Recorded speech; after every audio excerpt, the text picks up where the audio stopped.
4K, 60 frames a second, linear mode, the newest mode available on the GoPro. Hello folks, welcome to Netcruzer Tech. Here we've got the GoPro Hero 8 and I have done nothing to it except for power it on and update the firmware. So it's a fully box stock configuration and I wanted to go through it from the very first power on and show you how I set up a new GoPro. Power on and off the camera, it's long presses of the power button. I'm going to take the bottom part off so I can get the GoPro lower. That's a new feature on the GoPro Hero 8, is that you can take it off and the feet are collapsible into the camera case now, which can be a good or a bad thing because now you could lose this, whereas before I would always have it attached to the case. If the screen turns off, just tap it once to turn it on. Out of the box, it comes standard 1080p, 60 frames a second, and wide field of view. New in the GoPro 8 is the ability to set preferences, custom presets. This is new, so I'm going to hit OK and set up a new preset. Out of the standard setup, 1080p, 60 wide frame of view, a 16:9 aspect ratio, whereas in the Hero 7, the initial aspect ratio was 4:3. Activity is higher frame rate, higher resolution, 60 frames a second, 2.7K, and a super view range of field of view. Slow-mo is wide, and cinematic is linear. Cinematic is one of the best looking modes because linear mode gets rid of any fisheye distortion. In super view, watch the horizon distortion. And the fisheye distortion. Here's 4K 60 wide. You also get a little bit of distortion.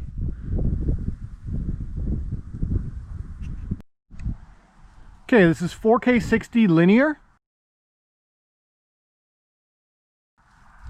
And each one of these modes can be customized by clicking the pencil icon, and within here you can change all of the Pro Tune style settings for every preset, which is pretty neat. So for me, for my best settings, I would change the cinematic. I'm going to edit the cinematic. I'm going to change it from 4K 30 to 4K 60, which is something new that is available. Playback needs to be HEVC. I'm going to say OK to this. That's high efficiency video codec. So we've got a 4K. So they've changed this now where 4:3 is above it. You can choose a 4:3 or 16:9 aspect ratio, and now all of the defaults are 16:9. So I'm going to choose the newest setup, which is 16:9, 4K 60. To get back, I'm going to swipe down from the top, hit the back arrow.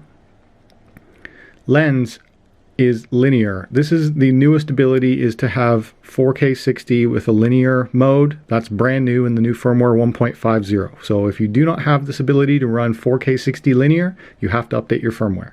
But this is what I want as the best settings. Hyper Smooth is on. Now if you're in a lower rate, you can do Hyper Smooth 2.0 is off, Hyper Smooth 2.0 is on. If I'm in a lower frame rate, I'm able to do the Hyper Smooth low light by off as default, clips is off by default. Bitrate is currently on low. I'm going to set this up to the maximum bitrate, which is 100 megabits per second. You are going to need a very fast SD card for this, but it is available now. Shutters on auto, EV compensation is on 0, white balance 0. ISO minimum and ISO maximum is personal preference, although the initial box stock setup looks pretty good here with a minimum ISO of 100, maximum ISO of 1600. I do prefer sharpness at high, so I leave it there, but you can choose a medium or a low for sharpness if you prefer a more natural look. And for GoPro, I prefer GoPro Color, which is nice and saturated. If you want it to have a flat look, there is a flat profile available. And now all of these settings are available in the different presets. For RAW, I usually keep RAW audio off, but there is the ability to run a audio processing. So off records standard audio without creating a separate WAV file. On high applies full processing to raw audio, including wind and or stereo and automatic gain. So I'm going to have to listen to that to find out what I like. Now this is 4K 60 linear with raw audio at highest processing. Most audio processing, we're going to see what that sounds like for a difference. Now this is 4K 60 linear with raw audio at highest processing. Most audio processing, we're going to see what that sounds like for a difference. But for now, I usually keep wind on auto. So there is wind noise reduction that's available, which is always cut out excessive noise or not. Usually I just leave it on auto. as the stock setting. Swipe down. On-screen shortcuts. You can change the little buttons that are on the on-screen shortcuts. Lower left is a lens setting, lower right is zoom setting, left side is slow motion, and upper right is hyper smooth setup. So I've now modified my cinematic preset to be 4K 60 linear with Pro Tune, high bitrate, audio processing. Pretty cool. This button here is slow-mo to capture, then replay in slow-mo or real time. I want that off actually, so slow-mo is off. I want to play it back in real time. This one here is my digital lens. So if I click this, I can now change my linear field of view right from this front screen. It's kind of a quick toggle. That's pretty neat. The hyper smooth boost is available. You can have hyper smooth or boost on. Oh, even at 4K linear, it is letting me do a hyper smooth boost. I did not think that that would be available, so it's still hyper smoothing, but you can now boost it. Now if I change this to the standard view, 1080p 60 wide, if I go into hyper smooth, oh, that's hyper smooth boosts. If I do a long press on it, it does allow me to change what the button does. So here's all of the settings. This is fairly customizable. There's a lot to this. So you could go through and you can change your preset buttons to do whatever you want it to be able to do. Swipe down from the top to get at the other preference settings, which there's quite a bit of these. By default, the talking is off, beep is on, quick capture is on, which is when you turn on the camera by the record button. It'll initially quick capture whatever mode it was last in.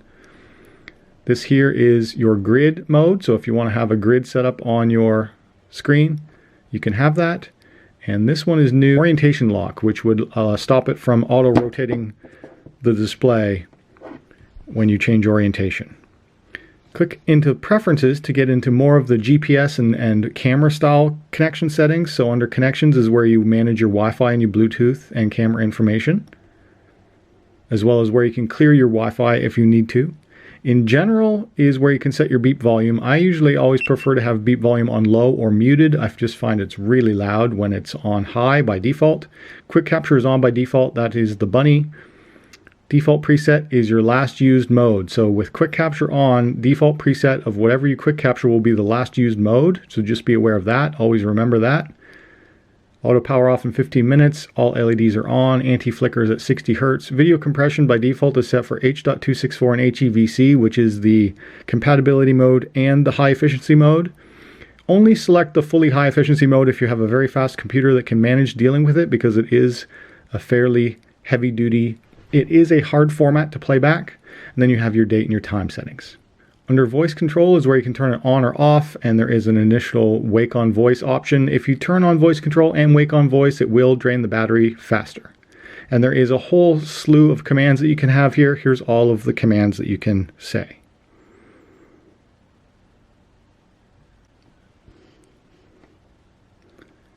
Touchscreen controls are new. Now you have orientation landscape, you can have a touchscreen screensaver, and the brightness settings.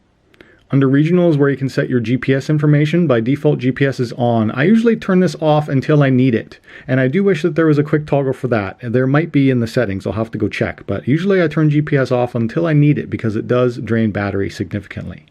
You do need to have GPS on if you want to add in the overlay telemetry of seeing the GPS tracking and your speed. For input and output is currently not available because you no longer have a micro HDMI port on the GoPro Hero 8. In order to get audio input in or out, you're going to have to buy the media module, which is available separately, or the microphone jack adapter. And for about is my GoPro updates, how to update, and my camera and battery info, which will be serial numbers. So up at the top here, the indications are that I do not have GPS installed. I do have the ability to connect to a phone, but I'm not connected. And the Cloud Connect back to GoPro Plus, I'm not set up to use it. I am going to turn on the voice controls because I do actually use those, and it's going to confirm my language. So I have now grid on with voice control. I'm actually going to turn off voice control for the remainder of this demo because in my previous demo on the GoPro Hero 7, I inadvertently activated the voice control. Swipe from the right side in to change mode. So this is where you've got camera, video, and time-lapse video modes. Swipe from the left to the right to also change modes. Swipe from the bottom up to get at the gallery where you can do media playback. And long press in the center of the screen to get into a metering mode that allows you to do light metering. If you wanted to do some manual exposure of your scene, this is how you do that. Normally I just leave this on auto. For digital zoom, you can only digital touch zoom before you start recording. It's kind of a useless feature. It just allows you to crop in on your scene before you hit record. If you were in a position where you wanted to get the action closer but you couldn't move the camera physically closer, you can do a digital crop in zoom before you hit record. I find this to be a fairly useless feature, but it is available if you need it. So I'm going to set up one of my favorite modes, which I'm going to add one where I'm going to set up a 2.7K 60 frames a second. I'm going to put it into linear mode. Now there is one tighter field of view than linear, which is narrow, and that really crops it in. It's like having the digital zoom applied as well. So you can use digital zoom or you could use a narrow lens. I'm going to keep it on linear mode, 2.7K 60 linear, hyper smooth on. Now in the hyper smooth settings, you can now have boost, high, on, or off. So this is the equivalent to Hypersmooth 1.0. This is the equivalent of Hypersmooth 2.0, but it keeps the same crop. So it's worthwhile to always run it in 2.0 when available. And I am going to do a video of testing Hypersmooth 1.0 versus 2.0 soon. And I'm going to keep clips off. And for ProTune, I'm going to turn this on to a higher bitrate. And for ISO maximum, you can bump this all the way up to ISO 6400 if you want to. Out of the box on the GoPro Hero 7, the default used to be ISO 3200. Now they've changed it so default ISO is 1600 as max. That is in order to keep your video grain respectable when in low light conditions. And I'm going to keep all the rest of the information as set. Raw audio is going to be personal preference. I'm going to try that out, some differences later to see what the audio quality is like. And for each preset, you can also change what your buttons do. So I've now made a new preset. When you make a new preset, here's all the name presets you can add: air, bike, epic, indoor, water, light. This is all software tweaks that they've added to the GoPro Hero 8. Now, spec-wise, there's no reason why they couldn't have added this to a 7. They just are trying to get you to buy the new camera, which is effective if you want these features. So I'm going to choose epic. And there my custom preset is set, 2.7K 60 linear. Let's go through some of the settings that are available in the photo mode. So I'm going to swipe over from the screen. Also note that I could swipe from the center of the display, not only just from the side of the display. It's actually easier to swipe from the center. You can also cycle modes by quick pressing the power button. So you can either swipe the screen or you can click the button. So within photo mode, the presets are different, the settings are different. Click the big button in the center here to set your photo settings. You also have presets in photo. So we've got wide photo, live burst photo, night photo. These are all customizable settings that you can change. So I'm going to click the pencil icon. I'm going to change my output from a standard photo to a super photo because I do really like super photos. And the GoPro Hero 8 has enhanced super photo, which reduces the ghosting of the GoPro Hero 7. And for the lens, you can now have a linear mode for photo in super photo. So you can have linear super photo. Again, you can have all kinds of customizable modes here. So you just long press on your quick set button and now all of your buttons can be changed. By default, this one is set for timer, but there are a bunch available. So we've got, you can have the button off, lens, output, timer, zoom, shutter, EV compensation, white balance, ISO minimum, ISO maximum, and sharpness. So I do really like this, that they've added all these software tweaks into this camera. Really good. So you can do that for any of these 4 quick toggle settings. Now let's go into time-lapse. In time-lapse setting, there's a new real-time option which allows you to tap to record switch between real-time and time warp. When taking a time warp, you can now just tap the screen and it will slow down action. So if you're approaching something where you want to get regular motion, you can now just tap the screen and it will do that. So by default, time warp is set for 1080 auto and wide. Also, new in the GoPro Hero 8 is the ability to do a night lapse video. Previously, that was not available. So the difference between time warp and time lapse is that anytime you're going to be moving the camera, you're going to want to use time warp. Anytime that the camera is completely stationary, it's technically better to use time lapse. But for overall, for most people, you're going to want to use time warp most of the time because it is more useful. For resolution, you can do a 4K time warp with a linear view, and the new automatic speed setting automatically lets the GoPro set the speed of the time warp. So you no longer have to think about how long am I going to have my time lapse running for. It will do that calculation for you, which is great. Some good features here. In time lapse settings, you also have 4K resolution, you also have lenses, and the interval is different. You do not have an auto interval for time lapse. So you do have to set how often it's going to take the pictures. By default, it's every half a second. And then the output format can either be in a video format or with a bunch of photos. Almost all the time you're going to want this to be in a video format. I imagine similar settings for night lapse, all the same settings as time lapse. The difference is it's going to use an auto shutter, which will stay longer open at night for better night lapse photos. And overall, that's the interface of the GoPro Hero 8. A lot of improvements here. Really good that they've added all these presets. That's something that I noted was missing in the GoPro Hero 7, that there was no way to save settings, and now they've gone and done that for every mode and presets for every mode. That is awesome. I do really like that. Also, the front of the screen is a little bit different now, where it shows you slightly different iconography of when you're recording. So this is my epic setting for 2.7K 60 linear, and if I switch my preset over to the 4K cinematic, now on the front of the screen we've got the cinema icon.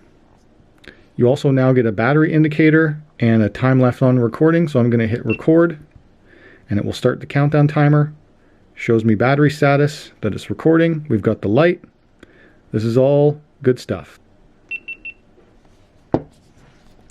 Also, previously on the GoPro Hero 7, when you're recording from the rear of the display, there was no way of knowing what mode you were recording in. And that still seems to be the case, where on the screen, when you're recording from the back, you do not get to see what mode you're in. You always have to look at it from the front.